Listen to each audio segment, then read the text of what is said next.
After Gert's accident, he was pretty shocked. I haven't seen him like this for a while now. Sometimes it just takes that one massive life event to make you realize what's really important in life. As you can imagine, he was pretty concerned about what would have happened if, well, you know. Luckily for Gert, he did have a last will, but whether it's correct is of course another story. When you reach a certain age, preparing for death becomes somewhat standard, but very few of us are as practical as some people are. When you set up a will, it might seem like you're accepting the fact that you'll die, and I think for that reason alone, it might be just easier to avoid it. But here's where you get it wrong. There's an old Afrikaans saying, van uitstel kom afstel, meaning if you continue to delay, you'll end up not doing it at all. People tend to forget about it until it's too late. Hey Gert, close call the other day, hey? Well, I asked you to list everything that you want to happen the day that you pass away.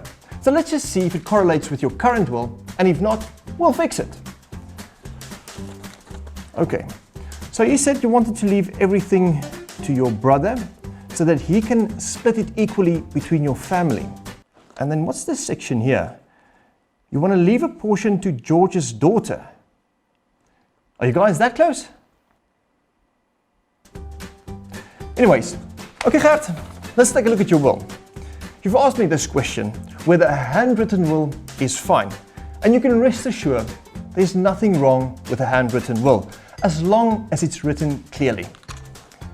I see your eye looks a bit strange. Oh, of course, it does look different than mine. My apologies. Anyways, there's some legal wording, and then you said that everything gaat na my broer toe. How did you get this done in Cape Town? Nice. Okay, Gert. So by leaving everything to your brother might not be the best advice. He's not obligated to distribute your estate as you would have liked. Even though that might not be the case, you would potentially have to pay donations tax. I suggest we avoid all of this by making it much more clearer and listing each person's share. This way, you know everyone will get what was intended with no unnecessary costs or risks. Secondly, when there's a minor involved, which in this case is George's daughter. Now remember, she's still a minor and she's not competent to manage it herself. You will have to look at a way to protect it for her. One way is by making use of a testamentary trust. This will only come into effect after your death and will protect her inheritance until she's old enough to manage it herself. In the meanwhile, you can choose who will be responsible to manage her inheritance on her behalf. That person is called a trustee. In actual fact, you can choose when you feel she's competent to manage her inheritance herself. Gert, you want to make sure you do this. If you don't, it goes into the Guardians Fund. No, Gert, not Guardians of the Galaxy, the Guardians Fund, where the Master of the High Court will appoint a curator. It is someone who manages her inheritance on her behalf until she's old enough. But it can be a bit messy, so try to avoid this. Now let's take a look at the witnesses. Who signed your will? It does look like this one is your brother, and I guess this is some random person, right? So when it comes to signing a will, there are certain rules, and here's a list. Interestingly enough, the Act does make provision if you're unable to physically sign the will. I can imagine that's what you did, Gert. If that's not the case, you can alternatively make a mark or use a fingerprint. The will must be signed in the presence of 2 or more competent witnesses. A witness can be as young as 14, but they need to be competent enough to give evidence in a court of law. Although it's not legally required, I definitely recommend that the witnesses sign on every page and not only on the last one. Gert, this is very important. Anyone who writes out a will or witnesses the will are disqualified from inheriting. Even their spouses are also disqualified from inheriting. So make sure that the person who signs your will are not a beneficiary or a potential beneficiary under your will. By the same account, the executor can also not sign your will. At the last section here, I see there's a significant space between the last paragraph and the signatures. This is something you want to pay attention to. If there's too large space between the last paragraph and the last signatures, that could lead to your will not being valid. Okay, Gert, it's important that you date your will. Only one will can be accepted at the end of the day, and the latest dated will be the one that is accepted.